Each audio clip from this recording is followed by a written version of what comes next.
It's a higher class in Nigeria to be light-skinned. It's higher, yeah, but exactly. what I'm saying is that I feel like it's not always associated with, European whiteness or American whiteness. Sohne und Solche. Ein Podcast über Menschen und wie sie sich unterscheiden. Und wie die Kulturwissenschaften dazu forschen. Mit dem Sonderforschungsbereich Humandifferenzierung.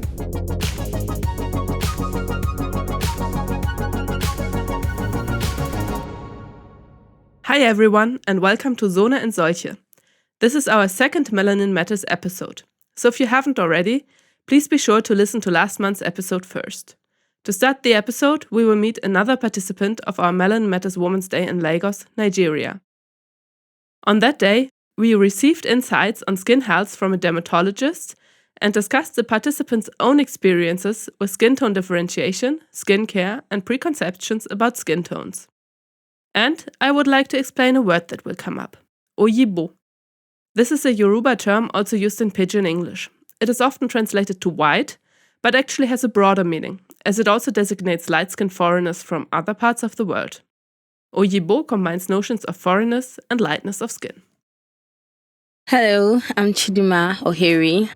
So, how would you describe your skin tone? My skin tone. So, where I come from is either you are fair or you are dark. So, I would say I lean into the fair skin tone. I'm a fair person. I don't know how fair, but let's just say fair. Yes. Yeah. Have you ever experienced privilege due to your fair skin? If I'm being honest, yes. Yes. If I'm being very honest, yes, many times. I don't have any particular example right now, but a lot of times. So just maybe when I'm about to enter the bus, probably there's like a crowd at the bus station and the driver is like, oh yeah, Oyibo, enter. Or somebody wants to point to me or wants to say something to me and doesn't know my name. They just go, oh, fair auntie. Or my color, enter. So yes, I have experienced privilege at many times. I think you mentioned earlier during our workshop that also the police treats you different, right? Well, I haven't had a personal experience for the police, but I would say yes, it is an advantage sometimes because they would say, oh, because you're a fair girl, just the same way I just said they would call you Oyibo. They just say, oh, because this one is fair. So there's the assumption that once you are fair, you are fine or you're attractive. So they just go, oh, fair, fine girl. We'll let you go. I haven't done anything to attract the police, but I'm just saying that just looking at my face, because I've gotten the privilege many times with other people, would make them let me go if there is need. Before you learned that the only difference was actually like being more vulnerable to the sun, did you have any thoughts that you would have to treat your skin different because it's light, or did you think that you were more vulnerable? So I've always known the sun is a huge affecting factor for my skin because, like I said, I have a sensitive skin. And aside from that, I have always known that as a fair person, any single thing that happens to my skin shows very quickly. I have a scratch, a tear. It just turns red immediately. Even when I'm angry, people say I turn red. So when something is wrong with me from within, it shows on my skin. And finally, would you tell me what to you is beautiful skin? Phew, serious question. Okay, so I think beautiful skin to me is neat skin. It doesn't have to be fair. It doesn't have to be dark. It doesn't have to be caramel or chocolate. Once your skin is neat, well-maintained, that to me is beautiful. I know there are lots of factors that would make so many people's skin look dull. What's beautiful skin is a neat skin to me. Yes. Thank you so much. You're welcome. Thank you for having me. Thank you. And now, as promised, let's get back to the main interview and hear the rest of what Olabanke and Marion have to say. I'm also curious because you mentioned that the light skin sometimes is preferred that it's because it's closer to whiteness. Yeah. But is that the only reason or is it more complex than that? I think other factors, yeah. So besides the whole beauty or whatever comes into this whole idea of whiteness, I think there's also the fact that people think about whiteness because this is my own perception based on what I've been reading and writing about, is that when I think about a white person, and I gave this example to a friend of mine who also came yesterday. He has a company. And when I think about whiteness or light-skinned, maybe not attractiveness or beauty, there's the idea of class. Automatically in your head, a white person is rich. A white person is way superior than others. So take away beauty now, or take away attractiveness. But the idea of class that you would not expect, people do not think that in Western countries, there are homeless people who are white. And I tell people, yes, there are homeless people who are white. Maybe here, beauty, but what I'm strongly holding on to is the idea of class. People tend to move towards those they feel they can get things from, or those they feel can improve their lives positively. You understand? So that's how I see things. I agree with the idea of class, and that white people are automatically put in this category of being upper class or of some high social class. What I'm not sure I agree with is that light people are getting this, association with whiteness. I think mixed race people in Nigeria, yes, they are seen as white. They are seen as Oyibo. And then if they tell you, but I'm also Nigerian, then their Nigerianness will be accepted. But so for those people, I agree. In general, I would say that rather than giving the impression that that lighter skinned people can give you something, I feel like people rather have this idea that light skinned people are deserving of something, so that they are upper class, but within blackness, I see it as within blackness, not necessarily in association with whiteness. It's both. They are deserving, but they also have this. And this is from my own experience as a person living in Nigeria. Every single light person I have met automatically falls into the category of they have money. Reason why? Exactly. Because they feel like if you're light enough or if you're light-skinned, there's a form of class you have to maintain that color. And why do you think people don't mind selling every single thing they have just to keep up that illusion of I am? So if people feel they are deserving, but people automatically assume that this white light-skinned person, for you to have this shade of color, it means you have other capital to what's that word? Uphold it. Thank you. I definitely agree with that. So it's deserving and also automatically assuming. But I see it as within Nigerianness. I don't necessarily see the whiteness within Nigeria. Exactly. So it's a higher class in Nigeria to be light skinned. It's higher. Yeah, but exactly. what I'm saying is that I feel like it's not always associated with, European whiteness or American whiteness. It's within Nigerianness, and that's something that you can see also in other cultures, that being lighter skinned in Europe of the past, in Asia today, in Nigeria today, is associated with not having to work and sweat under the sun, being able to have a lifestyle where you can relax, be in a room with AC, have other people do stressful things for you. Yeah, exactly. So that's a class association. Let's say within Africa. Yeah, within Africa, but also in Asia. No, I mean the India. idea that class skin color, light skin signify higher upper class. Exactly. So that's a general thing. Yeah, it's context based. It's subjective. In Europe, they would think a light skinned person is of higher class. They'll just think they are deserving of that opportunity because of their closeness to whiteness.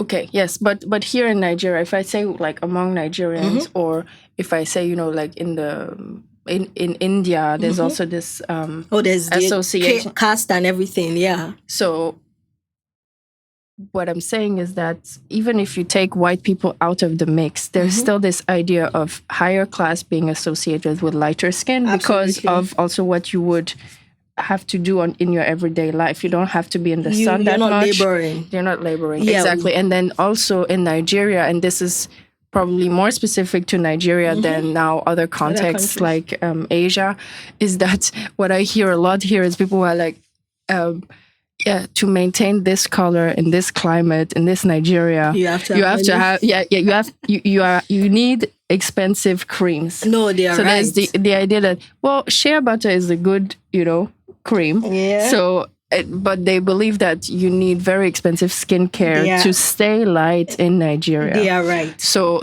that's also the class or the wealth association. The wealth association, because you're light skinned and you're not looking dark. It means there's one AC somewhere that's blowing on you 24/7. So that's why people automatically assume that once you're light skinned.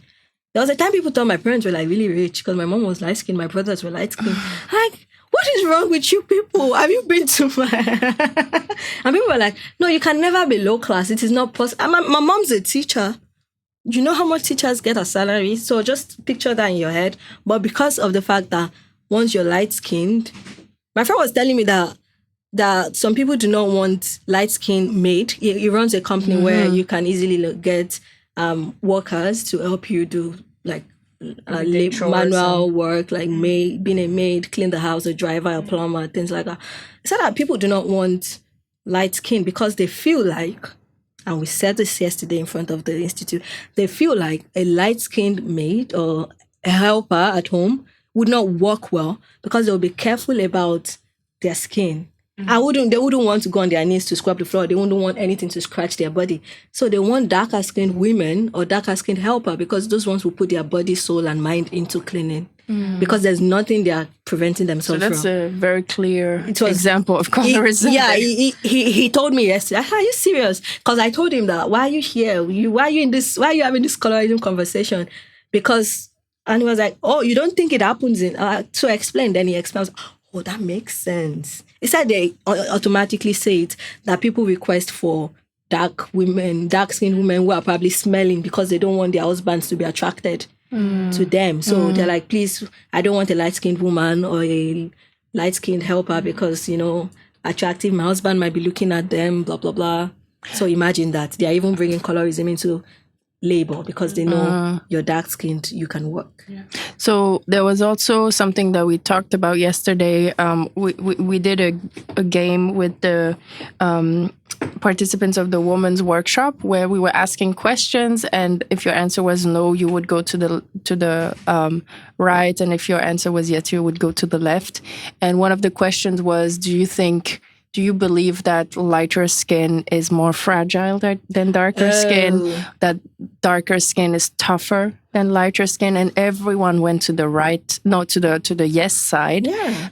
So that is no. And because bruises are more visible on lighter skin, they believe that means, many people believe that means that the skin is actually more sensitive, more fragile. Say, oh, leave that Oyinbo lady, she's fragile, treat her with care. So I believe that's also a class thing, like seeing people as like, oh, they're so fragile, I need to take care of them, I need to be careful that they're pampered and so on. That's also adds to this. They did that class thing. to my brother, so I know that, careful, it's you that should go into the sun and go and buy things. Don't send our Oyinbo. I'm like, so I'm the one deserving of the sun, really. But I'm already dark skinned, so it's not going to do anything. But the sun is the only thing that light-skinned people are actually more sensitive to. So in this case, that's true. Okay. My informant, Derele, also said that he sees lighter-skinned people as a class of their own in Nigeria. I mean, that they're treated like that. So you have, class based on money. Yeah. Maybe for older people, you have class based on, do you come from a ruling family or not? But money is the biggest determinant of class in Nigeria. And then you have this cutting across the classical class categories, this light-skinned class, where people are automatically given privileged status. No, automatically. It happens. And I think sometimes it's unconscious. People don't think before they actually act on that. It's not like they want to say this person is light skinned, let us give them more privilege. But it's just that this person is light skinned. It just automatically kicks in that don't let us stress them. Don't let us put them through any issues. Because for like them, something to be protected. Something to be protected. Like for them to be light-skinned means their parents are taking care of them. They are being protected at home. So why should we also subject them to that? I think it just comes that way because there was a time in my life where every single time I saw a lighter-skinned person or a light-skinned person, I just automatically assumed that this person must be rich. Just something that was just there until I had to, deconstruct my mindset that no, maybe not. Or I speak with them and they tell me, oh, no, my parents are not rich. My mom sells something on the street. I'm like, so how are you light-skinned? Or how are you maintaining this light skin? You understand? So I think it's just something that kicks in. It's sometimes people don't think before they do it. It's just unconscious. That's why I don't really get angry sometimes when people do it because it's there. Then there's something I would like to add about your question. I would like to add that for us, I believe it's important to look also into the history and try to see, okay, what was there before colonialism? Because that could also help us understand how much of this privileging of light skin came from colonialism. So, so far, I found it a bit difficult to find sources, but there's this one paper that I would like to cite called Some Igbo Attitudes Towards Skin Pigmentation. Okay. It's from Ardener from 1954. And there he speaks about local Igbo connotations of colors. So the color that he translates to white, which is actually not really white, is ocha. And it has a whole range of meanings. So it's something that's shiny, bright, and light in color. So this lightness includes white, yellow, red, different colors, but also this attribute of being glossy, shiny is included into that one word. And then the word for black, which I have to look up quickly. So that's the word for black is oji or ojiji. It has also, so it can denote things that are dark brown or bottle glass green or black. So different forms of darker tones. And it's also associated with being, without gloss. So the lighter, the ocha color and concept is something that, according to this paper, was praised and appreciated, and kids who were born very light were sometimes called something with ocha in their name, whereas it was very, very rare to use ojiji in someone's name. So there was already this praise of lighter skin, and this author argues that this was already pre-colonial because some of the much older community members also had this ocha term in their names before the British came. So I feel like, so what he argues, and which I think I agree with, is that the values and meanings that the British brought kind of went on top of already existing local preferences and ideas, and ideas about white as pure and so on. So that kind of fell on fertile ground. But this is something I would like to look deeper into before I make my conclusion. It's very hard nowadays to know where these things came from. But the feeling that I get is that, yes, some people idealize white people, but going about their daily lives, they don't always think of the white man, but they still always prefer the light-skinned ladies. So I see it as somewhat, even though there's this root in colonialism and racism, people not necessarily actively or consciously realize that there is this influence in their thoughts. Yes, that's the thing. It's not that they say, I'm going out today to say, no, it's just there. That's why, when something it comes gradually, then it becomes a norm. It becomes a cultural value or cultural ideology, and you don't see it. It's just like the way someone said something yesterday that Nigerians do not like, what's that word? Questioning something. Oh yeah. Someone said that they like to, brush things under the carpet. If something is not talked about, then it's not an issue. Now it's beginning to look like maybe we don't take something serious, because just like the way someone said, why do you want to research skin tone discrimination in Nigeria, where everybody is dark-skinned or black-skinned, or someone told me, why are you looking for a problem where there is no problem? And someone categorically told me that you're trying to cause a problem where there is no issues. Go look for other things women are suffering from. I'm like, so women are not suffering from colorism? Like, no, it's not an issue. This one is light-skinned, this one is dark-skinned, so why should that be your own problem?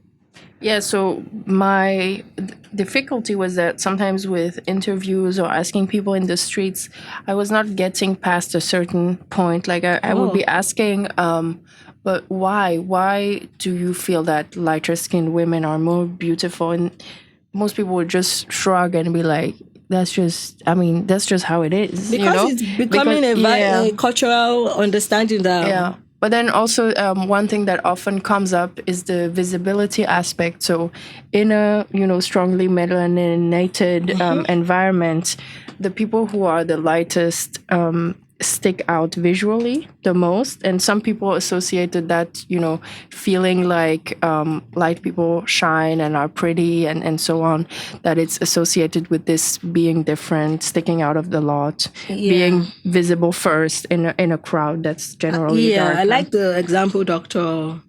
Dr. Cole used yesterday about that people are attracted to colors. And people consider something colorful and automatically beautiful. So a lot of things come into play, and we have to also think about the different contexts. Yeah. So in an entertainment industry, in terms of filmmaking, it might not just be the attractiveness of the light-skinned person. It might be the labor that they don't have to go through. Because I've had a lot of people tell me, as a dark skin, listen, it's not even about this person's lighting now. I've had a lot of people, misjudge me that I'm a very difficult person to deal with. Oh. No, people tell me, why are you hard-headed? And automatically, I know it's because I'm dark-skinned. And I have light-skinned friends that, why can't you be soft like this person? I'm like, what do you mean by I'm hard-headed? I'm not hard-headed. Or they say, why are you aggressive? I'm like, you won't tell that to a light-skinned person, because light automatically gives you this illusion of softness or this idea of softness. But blackness or dark-skinned will give you this, she's masculine, she's strong, that's why I don't like people using the word, telling me I'm a strong woman. Please don't tell me I'm a strong black woman. I'm soft. I like the soft life. Don't tell me, because strong black woman means you're automatically expecting me to endure issues or endure problems. I don't want to endure problems, because you expect me that my body has been made to endure those stuff. So I think people most times do not, and it still comes. This topic is a very interesting topic that I feel like you cannot exhaust it. But it's just something else that you just said that kind of struck with me, because you said that your dark skin was associated with being tough and with being masculine. Yep. So that's something else we discussed over the last few days, that being light-skinned is more feminine and being dark-skinned is more masculine. Is there a reason behind that, or is it... what can you say about that? I think different things. I can relate it to different things. One, related to not bringing gender into place now, just bringing humanity into place, like race. The idea of we should not forget the idea of the plantation enslaved people and the house enslaved people, where the darker skinned you are, the more tough you are, the more labor you can endure, or the more labor you can carry out, and the lighter skinned you are, the more fragile you are, because whiteness is fragile. Why should you put whiteness through this intense labor? So it's to do with this fragility. So I can relate it to that. I can also relate it to maybe the European context of Victorian women and their fragility in terms of gender. Because I was writing a paper early this year about femininity. That why is the idea of femininity, when you think of femininity, the first thing you think of is white women, that they are extremely feminine. Yeah. You understand? Yeah. So if you're light-skinned as a woman, you have some element of femininity in you. So I can relate it to the plantation of the West, but I can also relate it to the feminine ideology of the European woman and how soft, tender, gentle, whatever she is. So it's like different places. Because I would also relate it back to the Mami. Mamis in the West, in the US, are usually fat Black women. And that idea, and there's also the Jezebel or the Sapphire.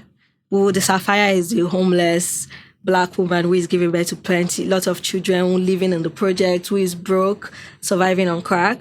And there's the Jezebel who is ultra feminine in a very negative, extra feminine in a very negative way. Yeah. So no matter how you try to categorize the Black woman, she's always put in different places, but not in the good feminine way. Yeah. The Jezebel is the one who is, the temptress, thank you. So there's that idea that when a Black woman is feminine, she goes overboard. Yeah. She's not the ideal type or the ideal amount of feminine.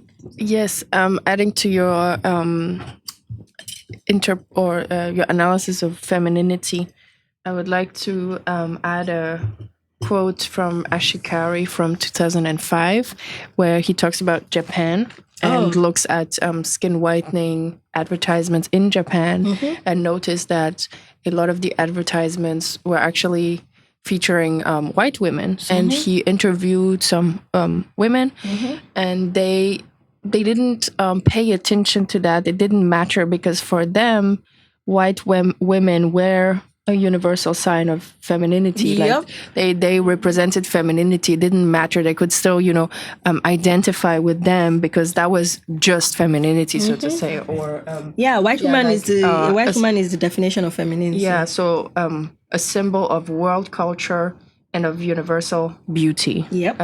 He says on page 82. Okay. Thank you for that.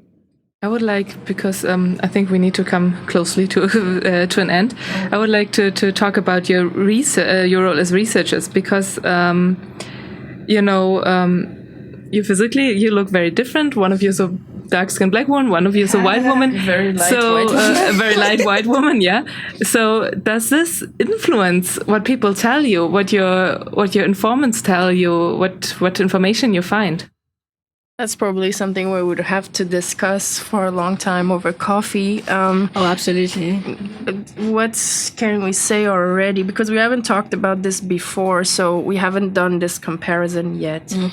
I'm actually curious about how, and the reason I'm saying this is, it still comes into race. Race comes into this, and correct me if I'm wrong. No, yeah, correct me if I'm wrong. But whatever I say is relative, my own understanding. We tend to live in a society where people adore Europeanness, people adore whiteness. So two things. So I'm an anthropologist by education also, and I've seen two things. So I'm in the middle now. I'm not saying this or that. I'm here because I'm still weighing both. One, there's that idea that when a white person goes into a community, like a Black community, people tend to adore the ground they walk on and then give them whatever they want. You want this? Take. You want this information? Take. Is there anything else we can give you? Take. Even things you didn't ask for, do you take this? Because you're white. And there's that idea that this white person is coming to our space. Let us treat them as the God they are. There's that there. But I've been in cases where a Black person goes into that same community and they're like, what do you want? Why do we need to tell you something? Why do we need to, treat you like you're special? We're all Black. So there's that one there. There's that situation there.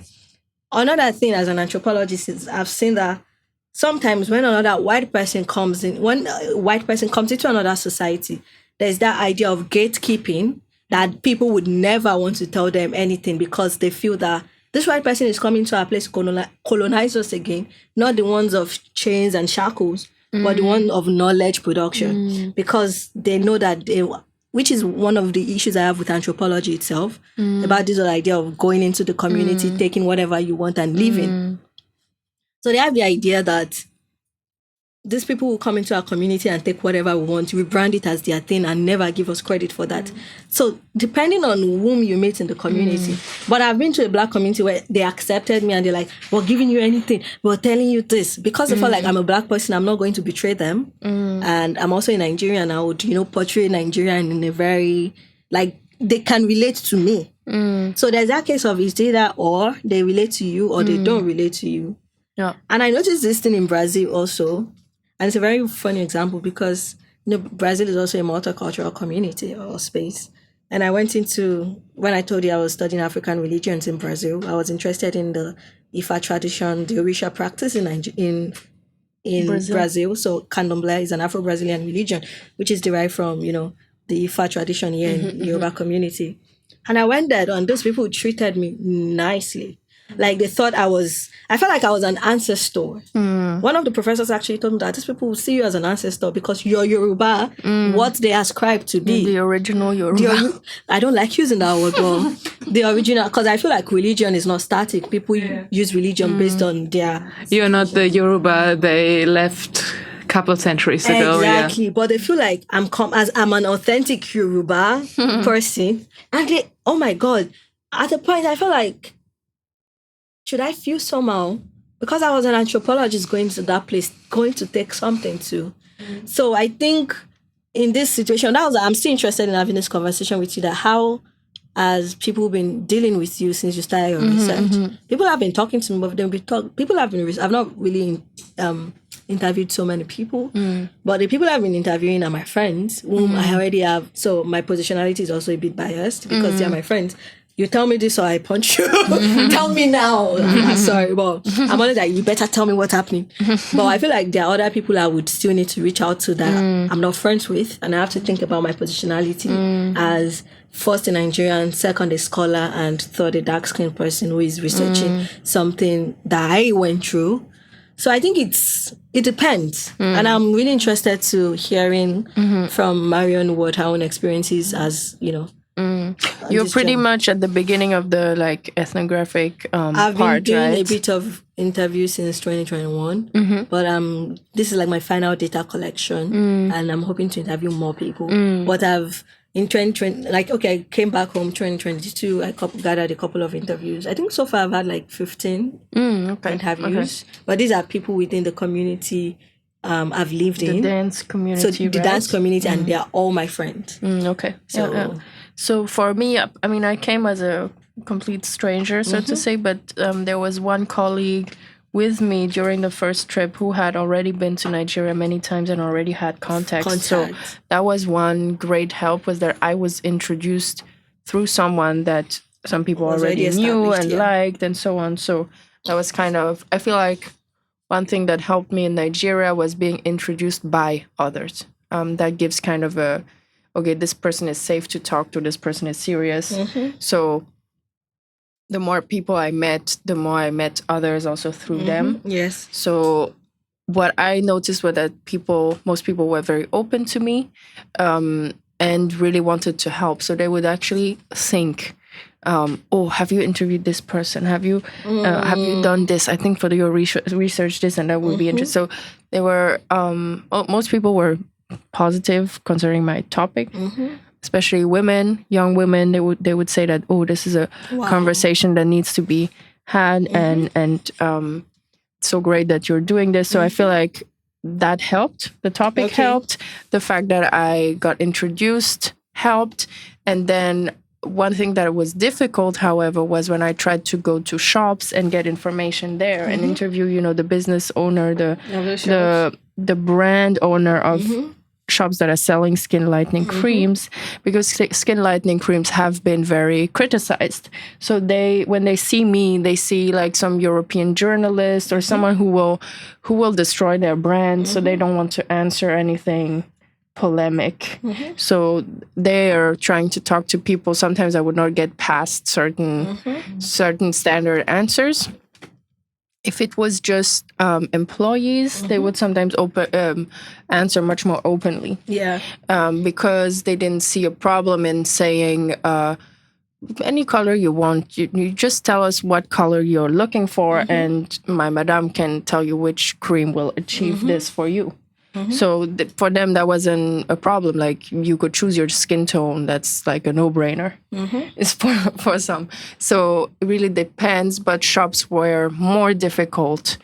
And some people were more difficult to get to, especially very famous brands. The shop owners wouldn't be responsive on Instagram or anywhere or giving me interviews. Yeah, I think they were also trying to be protective of their... So I guess, for a Nigerian, it would be very difficult as well to get that information. But for me, like, seeing my skin, I felt like people did not question my authority or seriousness as a researcher. I think I was given, the benefit of the doubt most of the times that, okay, she says she's a researcher. So, she's serious. So there, I feel like that was linked to my skin color. Okay. Yeah.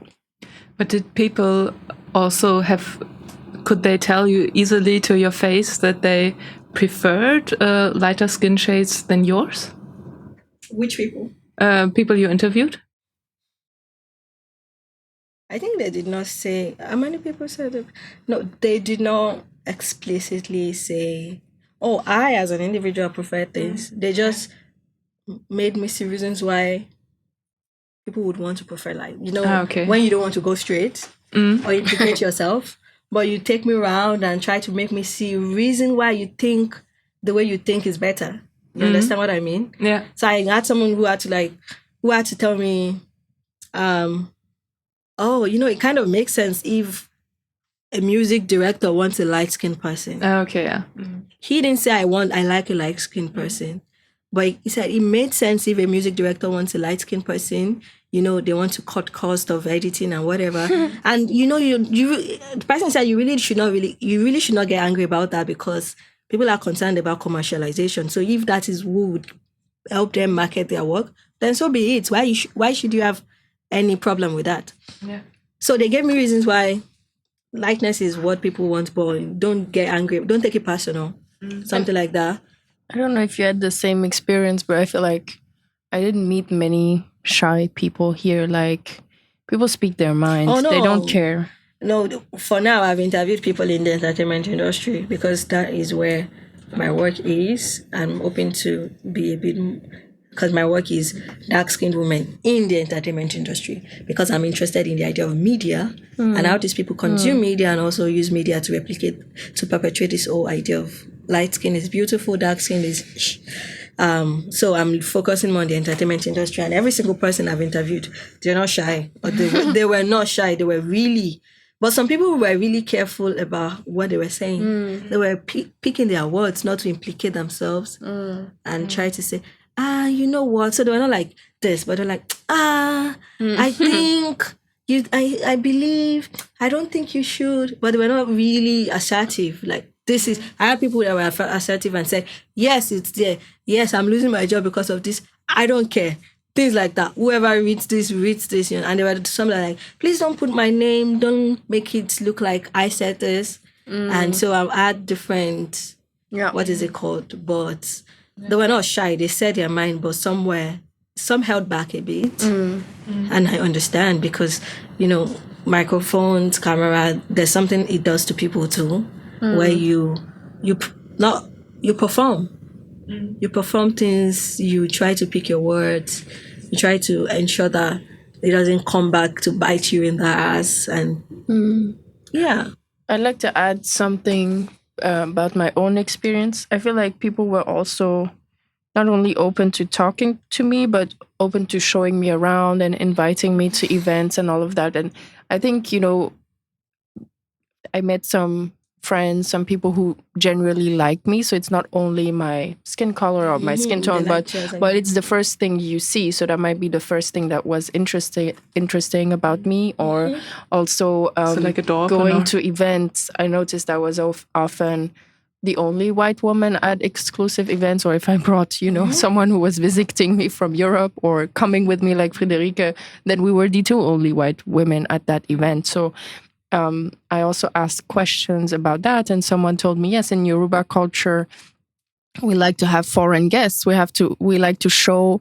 foreigners our customs and our events, basically. So it was a hosting thing too, a pride to be the host of someone who comes from somewhere, let's say exotic, which is not a word that I usually use, but I've heard this word said about me several times here in Nigeria. Like for some Nigerians, I'm exotic. So yeah, that has helped me in my research. Okay, thank you so much. I think if you want to say something final, otherwise we would just.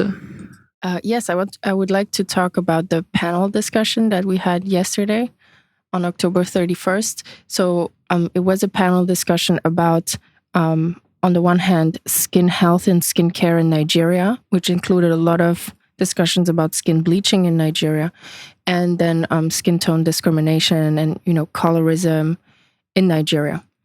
And it was with two dermatologists, one of which is in this podcast, Dr. Cole Adeife, and another female dermatologist from Lagos. And then there was one aesthetic physician, Olabanke, and Beverly Naya, who's an actress and has done the Skin documentary project, which is about colorism and Black beauty in Nigeria. So we are putting this on YouTube. Feel free to watch it and comment what you thought about the panel. Thank you so much. And to end our special episode on Melanin Matters, we will listen to two more of our participants, Agatha and Oluwaseyi, who both work in the skin health sector. So, hi everybody, I'm Agatha Adagboyi. So, my skincare interest actually came from my own personal struggles. While I was in uni, I had serious acne. So, I stumbled on so many fake products. So, in the quest for looking for cure and how to take care of my skin better, I just built this interest about skincare. And currently, I'm a cosmetologist. I just graduated, so hopefully, I'll be building my own skincare brand soon. Mm-hmm. Hi, everybody. My name is Olani Oluwaseyi, so I'm a pharmacist by profession. Have you had any experience with dark skin discrimination or light skin privileges? I think I've had privileges, actually. Mm-hmm. But I'm not light. I will say I'm caramel, actually. Okay. I'm not light. So, but the issue I face is that a lot of people associate me with being a particular tribe. So they feel like, because I'm Yoruba, naturally, or by birth, I'm Yoruba. So they always assume that I'm not Yoruba, and they feel like Yoruba people, I don't know whether they are not fine or something, I don't understand. But when I say I'm Yoruba, they always ask me, am I sure? Which I don't like, because I don't know what they mean by that. So I think privileges is like people want to talk to you, so they want to hear what you have to say, actually, which I feel is it's not something to base somebody on based on like their skin complexion or whatever. But I think I've faced privileges more than disadvantages. Mm-hmm. Okay, for me, we ladies now are always trying to look good, look attractive. So people are always having this mentality or this stereotype that only light-skinned ladies are actually good looking. So, in school, when they are placing the finest girls, they're giving award for the most dressed, they just automatically, those that are not light-skinned are actually ugly. So I think in school, I had to deal with that. And at one point, I was thinking that, okay, maybe I need to whiten my skin or bleach my skin. I know as we're growing up now, we all want love and men. So you see cases where some guys will always want, the girls that are lighter skin because they feel that they are more attractive. So I think people actually face that. I have personally had to deal with that too. And did you do it with a skin lightening or? No, I did not. Why did you not do it in the end? Okay, thank God for friends and good support system that will always be like, no, yeah.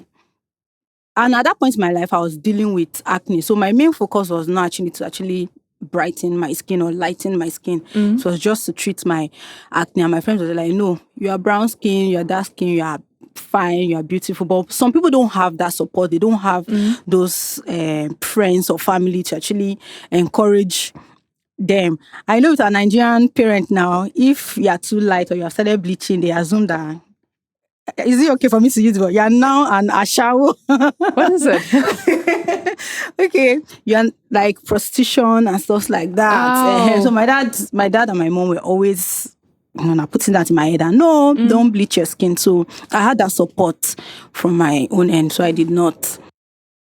So there's also a stereotype that people who are very light-skinned are more likely to be a sex worker? Yes. Okay, lastly, I would like to ask you, what to you is beautiful skin? Beautiful skin, healthy. Your skin does not have to be poreless or smooth. Healthy skin is beautiful skin, no matter the color, brown, white, black. I think there's nothing like perfect skin, basically. So even if you want a skin free of like pores, you want skin free of blemishes, it's not actually possible. So I feel like every stage that you're in, your skin-wise stage, you just have to appreciate it. Like, okay, I have acne. Okay, fine, I have acne. It's not a death sentence. You have hyperpigmentation, it's not a death sentence. Like, if you can afford to take care of it, that's fine. But don't just go the extra mile, like feeling insecure or stuff like that. It's normal. Everybody at one stage or the other will have it. And most times you outgrow it. So I just believe that just love the skin that you are in, no matter the stage. Whether it's at the bad, the worstest, as they will say. So just love your skin the way it is and do not bleach. Your skin color is beautiful. Thank you. Thank you. Thank you for listening to this two-parter on skin tone differentiation. I hope you enjoyed it.